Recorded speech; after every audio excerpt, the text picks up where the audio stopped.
Привет, друзья! Продолжаем серию наших эко-обзоров из Польши, презентация новых моделей от Hymer.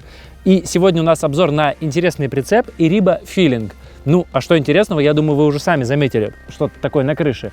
Давайте разбираться.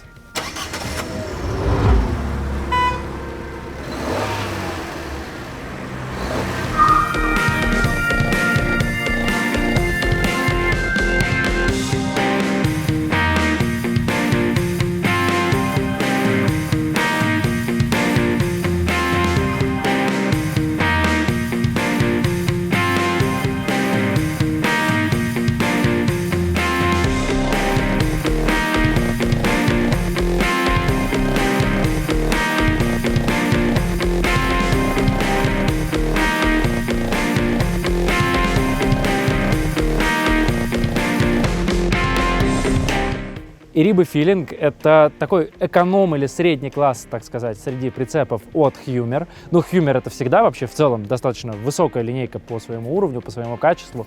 Но вы все правильно поняли, здесь есть подъемная крыша, та, которую мы часто видим у венов.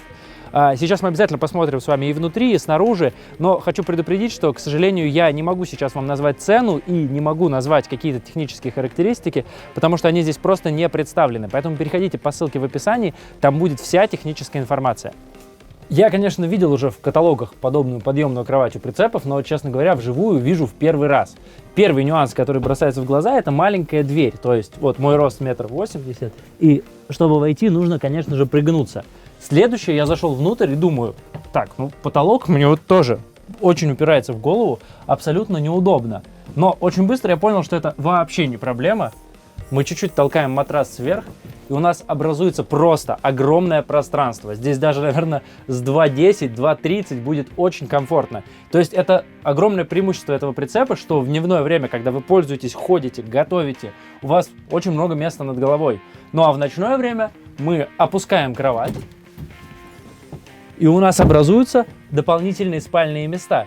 Итак, у нас получается весьма просторная большая кровать в задней части, 2 спальных места, ну при желании там, тут здесь есть вырез, поэтому 3, ну не будет комфортно, но ребенка, допустим, по центру положить можно.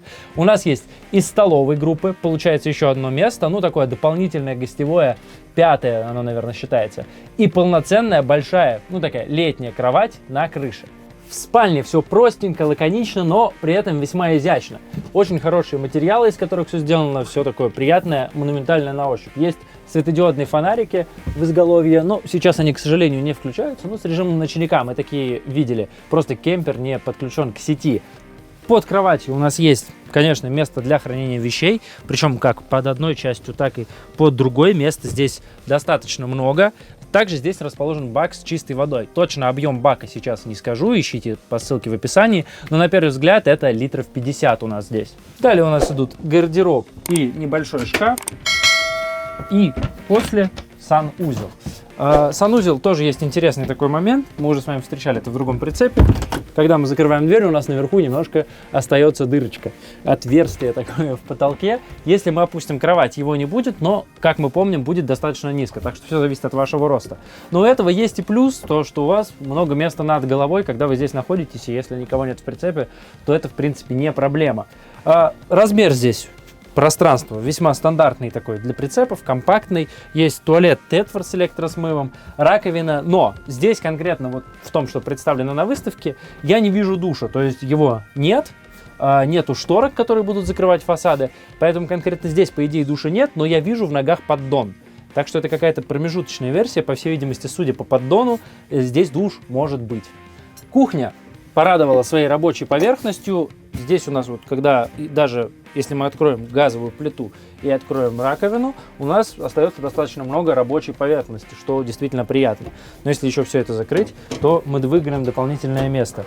Ниже у нас все весьма обычно, у нас ящички и шкафчик с полочками. Ну и ниже под плитой расположился холодильник от Dometic, такой компактный для прицепов.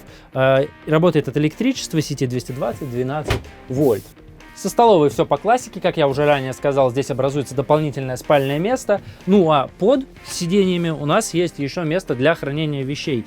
Но под вторым сиденьем у нас расположилась печка Трума. И что интересно, печка Трума комби. То есть она вместе с бойлером и будет от электричества нагревать горячую воду. Это далеко не всегда бывает в прицепах. Часто у нас для этого, для нагрева воды стоит отдельно бойлер, и он работает только от газа.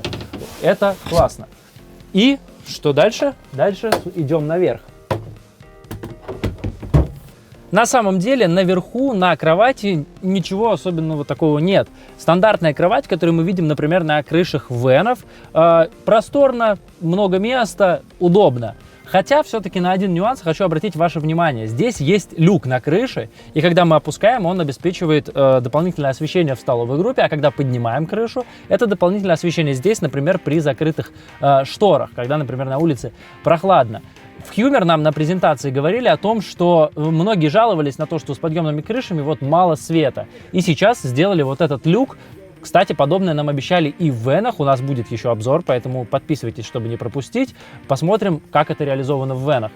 Все дверки снаружи, к сожалению, сейчас закрыты, но на самом деле здесь ничего необычного. Здесь у нас есть доступ под кровать, то есть мы можем пользоваться багажным отделением и снаружи, и изнутри. В передней части у нас ставятся стандартные газовые баллоны и такой проветриваемый отсек. Ну а по левому борту у нас есть заливная горловина для чистой воды, подключение к сети кемпинга, кассета биотуалета и выпускное отверстие от печки Трума. Eriba Feeling мы с вами сегодня посмотрели. Напоминаю, техническая информация и цена по ссылке в описании. Напишите в комментариях, понравился вам этот прицеп или нет, взяли бы себе такой или нет. Если да, то почему, нет, тоже почему. Давайте обсудим в комментариях.